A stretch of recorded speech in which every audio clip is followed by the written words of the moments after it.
আমার মেয়েটা আমার জুতো আমার পিছু পিছু নিয়ে তোলা ছিল, বাবা তুমি খালি পেয়ে যাচ্ছ, খালি পেয়ে যাচ্ছ। কিন্তু মনে হয় ভাইকে ফেরত পেয়েছি, দেশ স্বাধীন হলো, ভাইকে ফেরত পেয়েছি। আমি 8 বছর সূর্যের আলো দেখিনি। সময়টা বলতো না, আমি বলতাম দেখেন আমি একটু নামাজটা পড়তে চাই, আমাকে নামাজের সময়টা বলেন। 8 বছরের অভিজ্ঞতা আমার কাছে মৃত্যু মনে হতো যে মৃত্যু হলো অত্যন্ত এই কষ্ট থেকে মুক্তি পেত। নিয়ম, যদি আপনি বেশি আইন দেখাতে চান আপনার সাথে আমরা দুর্ব্যবহার করতে বাধ্য হব। তো আমি বুঝলাম যে আমি এখানে আইনের কোনো সুরক্ষা আমি এখানে পাবো না। তারা আমাকে চোখ বেঁধে দিল। এই ছিল আমার 8 বছর অন্ধকারের জীবনের শুরু। আমি 8 বছর সূর্যের আলো দেখিনি। তারা আমাকে যে সেলে রেখেছিল সেখানে বুঝতে পারতাম না বাইরে কি দিন আর রাত। আমরা কোথায় আছি আমাদের বলতো না, আচ্ছা কি দিন তারিখ বলতো না, সময়টা বলতো না। আমি বলতাম দেখেন আমি একটু নামাজটা পড়তে চাই, আমাকে নামাজের সময়টা বলেন। বলতে বলা যাবে না, আদেশ। আমার কাছে মনে হতো যে আমাকে জীবন্ত কবর দিয়ে দেওয়া হয়েছে। আমার কাছে মনে হতো যে মৃত্যু এর চেয়ে ভালো। 8 বছরের অভিজ্ঞতা আমার কাছে মৃত্যু মনে হতো যে মৃত্যু হলো অত্যন্ত এই কষ্ট থেকে মুক্তি পেত। এবং দীর্ঘ 8 বছরে আমি যা দেখেছি যে এটা সুচিন্তিতভাবে, সুপরিকল্পিতভাবে, নিয়মতান্ত্রিকভাবে এই বন্দিশালার বন্দীদেরকে এমন আচরণ করা হতো যেটা মৃত্যুর চেয়েও খারাপ অভিজ্ঞতা দেওয়া হতো। এবং এটা কোনো অ্যাক্সিডেন্ট ছিল না, এটা কোনো একজনের সাথে হচ্ছে ব্যাপারটা এরকম নয়। সুচিন্তিত এবং সুপরিকল্পিত এবং সর্বোচ্চ জায়গা থেকে মনিটর করা একটি প্রক্রিয়ার নাম ছিল এই বন্দি আয়নাঘর। আরমান আপনাকে কিছু বলেছিল যে কেন গ্রেফতার করে নিয়ে গেল, কেন ওখানে রাখলো?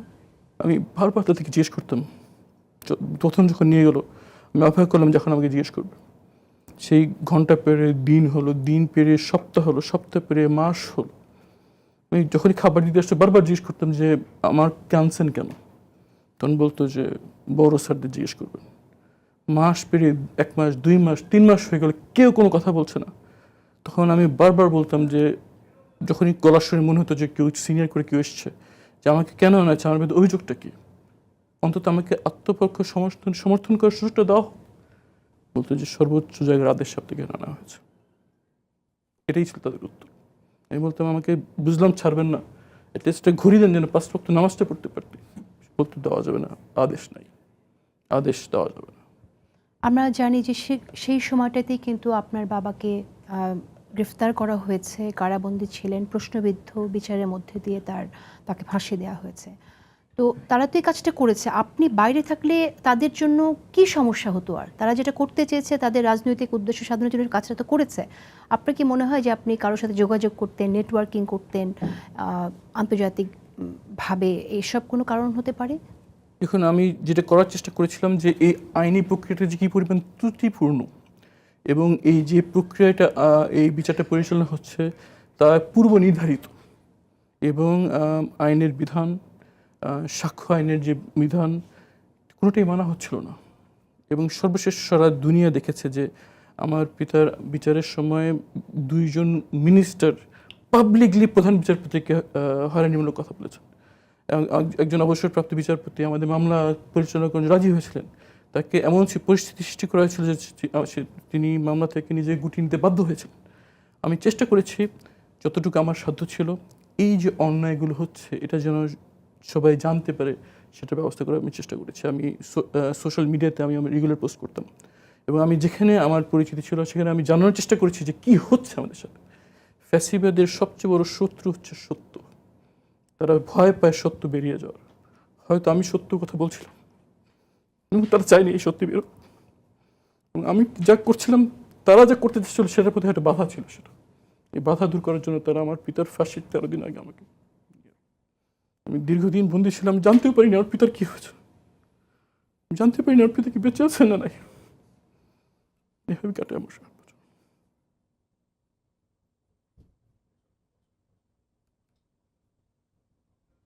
আপনার অভিজ্ঞতা জানতে চাই যে আপনি যখন গেলেন গতকাল আয়নাঘর পরিদর্শনে, আপনার কি মনে হলো? মানে আপনি যখন আবার দেখতে গেলেন তখন আপনার মধ্যে প্রতিক্রিয়াটা কি হয়েছিল একটা? আর দ্বিতীয় কথা হচ্ছে যে আমরা শুনেছি যে 5 তারিখের পরেই আয়নাঘরের অনেক আলামত, অনেক চিহ্ন মুছে ফেলা হয়েছে। আপনার কি তাই মনে হয়েছে কিনা? প্রথমত আমি এক্স্যাক্ট আমার লোকেশন আমি নিজে বলতে পারিনি। যখন গুম কমিশন স্থাপন করা হয় এবং সেখানে অভিযোগ দায়েরের সুযোগ দেওয়া হয় তখন আমি আমার অভিযোগ দায়ের করি। তখন গুম কমিশন থেকে আমার সাথে যোগাযোগ করা হয় এবং তারা আমার যতটুকু মনে পড়ে স্মৃতিশক্তি যা আছে, আমাকে যা ভিতরে কী কী শুনেছি, কী কী আমার মনে হয়েছে, তারা আমার কাছে নিয়ে তখন তারা আমাকে তাদের ফাইন্ডিংয়ের একটি কনক্লুশন আমাকে দিয়েছেন যে আমি মুসলিম এই লোকেশনে ছিলাম। তারপর তারা আমাকে যেটা করেছেন যে আমাকে সেখানে লোকেশনের বেশ কিছু ছবি আমার কাছে পাঠিয়েছেন। আমি তখন চিকিৎসার জন্য দেশে বাইরে ছিলাম, কিন্তু আমি বারবার বলছিলাম যে আমার সেলটা যে ছবি দিচ্ছেন এর সাথে একটু ভিন্ন, মিলছে না। তখন তারা অনেক ছবির মধ্যে শুধু একটা জিনিস আমি চিন্তা করতে, আমি যখন চোখ বেঁধে আমাকে বিভিন্ন সময় সেল থেকে বের করতো, বের হয়ে আমি ডান দিকে আমাকে টার্ন নিতাম, নিয়ে আমি 5টা সিঁড়ি পেতাম। আমি বারবার বলতাম যেটা আমার মনে আছে, 5টা সিঁড়ি উঠতাম, আবার নামানোর সময় 5টা সিঁড়ি নেমে সেলে ঢুকতাম।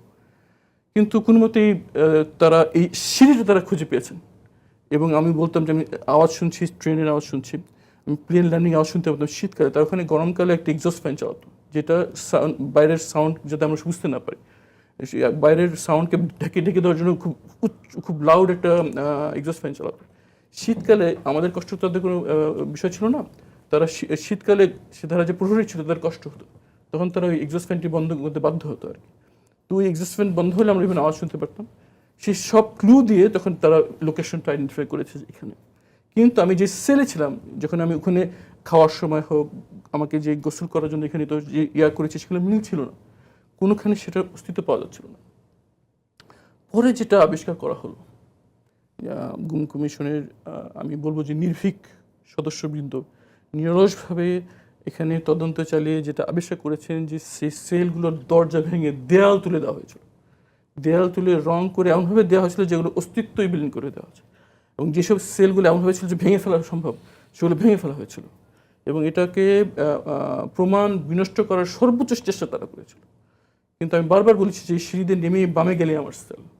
পরে তারা আইনি প্রক্রিয়ার মাধ্যমে সেই আমার নির্দেশ যেই জায়গাটা আমি বলেছি যে আমার সেল হতে পারে বলে আমার মনে হয়, তারা সেই দেয়ালটা ভাঙেন এবং দেখতে পান যে সেখানে ভিতরে একটা সেল রয়েছে, এবং আমি যে বিবরণ দিয়েছি সেটার সাথে মিলে যায়, এবং এভাবেই সেই সেলটা উদ্ধার হয়। প্রথমত আমি অবাক হয়েছি যে কী পরিমাণ দুর্বৃত্তায়ন হয়েছে, যে তারা তাদের অপরাধ ঢাকার জন্য কোন পর্যায়ে গিয়েছে। এর অর্থ আমরা যে আয়নাঘর দেখলাম এটা আসলে রিয়েল আয়নাঘর না, এটার অনেক ভাঙচুর করে ইমপ্রুভ করা হয়েছে। এটা ডিটেইল আমাদের কমিশনের সম্মানিত সদস্য রয়েছেন, যারা সকল হাজার প্রতিকূলতার মধ্যে নির্ভীকভাবে কাজ করে যাচ্ছে। আমি তাদেরকে ধন্যবাদ জানাতে চাই। তারা আমাদের ভিকটিমদের সাথে নিরলসভাবে যোগাযোগ করেছেন। বিশেষ করে আমি অনেক দূরে ছিলাম, দেশে বাইরে ছিলাম, টাইম জোন আমার যখন দিন তাদের তখন রাত, তারা সেই সব উপেক্ষা করে আমাদের সাথে যোগাযোগ করেছেন, এবং তারা আবিষ্কার করতে পেরেছেন যে যত যাই করুক সত্য গোপন থাকে না। তারা চেষ্টা করেছে কিন্তু বেরিয়ে আসছে। 8 বছর তো দীর্ঘ সময়। 8 বছর আপনি ওখানে কি করতেন? এই ছোট্ট জায়গাটার ভিতর কিভাবে দিনের পর দিন পার করতেন? অতি অসহ্য মনে হতো যে মৃত্যু হচ্ছে ভালো। কিন্তু আমি নিজেকে একজন আধ্যাত্মিক বিশ্বাসী মানুষ মনে করি। আমি যখন বুঝতে পারলাম যে আমি অপহরণের শিকার হয়েছে এবং হয়তো আমি এখান থেকে জীবিত বেরোতে পারবো না, তখন আমি নিজেকে বলতাম দুনিয়াটা যখন চলে গেল, যতটুকু সম্ভব আমি আমার পরকালের অ্যাকাউন্টটা যেন ভারী করে যেতে পারি। আমি চেষ্টা করেছি যতটুকু সম্ভব ইবাদত বন্দেগীর মধ্যে সময় কাটানোর জন্য। বারবার তাদেরকে আকুল আবেদন করতাম যে একটা ঘড়ি দেন যাতে নামাজটা পড়তে পারি সময় মতো, আর যদি কিছু না দেন, কথা বলি মনে হয় যে আপনারা মুসলমান, আমি মুসলমান, একটা ক্রোশশিপ দেন, আল্লাহকে যদি ডাকতে পারি। তার বলতে দেওয়া যাবে না আদেশ। যদি রাখতে চান তাহলে আমি বলতাম অত হতাশ হয়ে যে রাখতে চান রাখার উপকরণ দেন, আর নাইলে মেরে ফেলেন। এভাবে রাখা, বেঁচে থাকা আমাদের যে মৃত্যুর চেয়ে কষ্ট। তো আমি বলতে পারি যে একমাত্র আমার আধ্যাত্মিক বিশ্বাসই আমাকে বাঁচিয়ে রেখেছে। যখন বের হলেন তখন কি মনে হলো? প্রথমে যখন আমাকে বের করছে তখন আমি তাহাজ্জুদ নামাজ পড়ছিলাম, অনুমান করে যে শেষ রাতে হতে পারে। ওই সময়টা নর্মালি যারা প্রহরী তারা ঘুমায় এবং নর্মালি আমাদেরকে বিরক্ত করে না। আমার সময় নামাজ পড়ছিলাম, আমার সময় 10-12 জন আমার সেল ঢুকে গেল। ঢুকে আমাকে বললো, কড়া কণ্ঠে বললো যে নামাজ শেষ করেন তাড়াতাড়ি।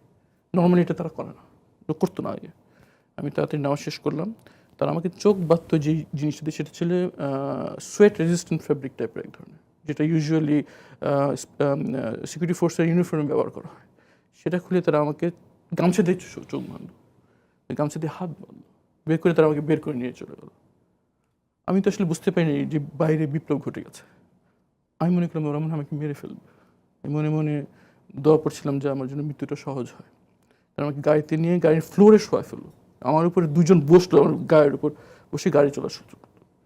চলতে চলতে চলতে চলতে শেষ মুহূর্তে একটা জায়গায় যে তারা আমাকে জিজ্ঞেস করলো, গাড়ি থেমে গেলো, আমাকে বসানো হলো, জিজ্ঞেস করলো আমরা কারা।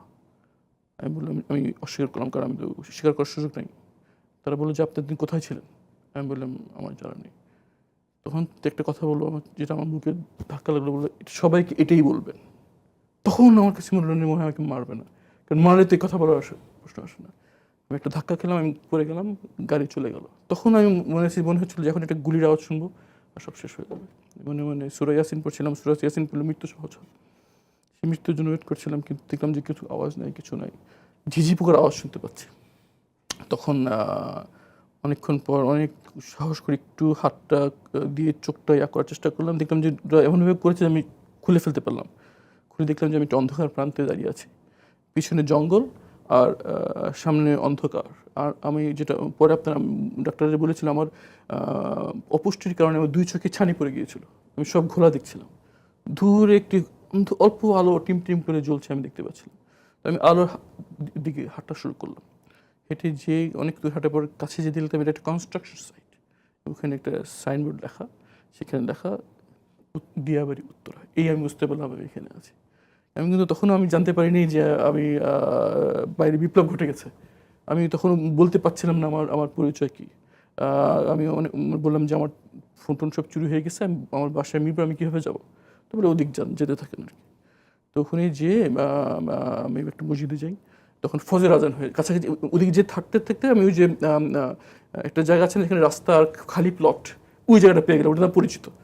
তারপর হাঁটতে হাঁটতে আমি হাঁটতে থাকি, তখন কিছুক্ষণ পর আমি দেখলাম যে একটা বড় জায়গায় সাইনে লেখা মেট্রো রেল স্টেশন। আমি জানতাম না যে হয়ে গেছে মেট্রো রেল। এবং তখন ফজর আজান হয়, আমি সবজি বিক্রেতা হেঁটে যাচ্ছে, তাদেরকে আমি জিজ্ঞেস করলাম যে আজানটা কোন দিকে। তারা মসজিদ দেখে গেল। আমি মসজিদে যেয়ে দেখলাম যে 15 নম্বর সেক্টর জামে মসজিদ। সেখানে নামাজ পড়লাম, মনে মনে খুব করছে, কারণ আমি তো জানি যে এখন স্বৈরশাসক চলছে।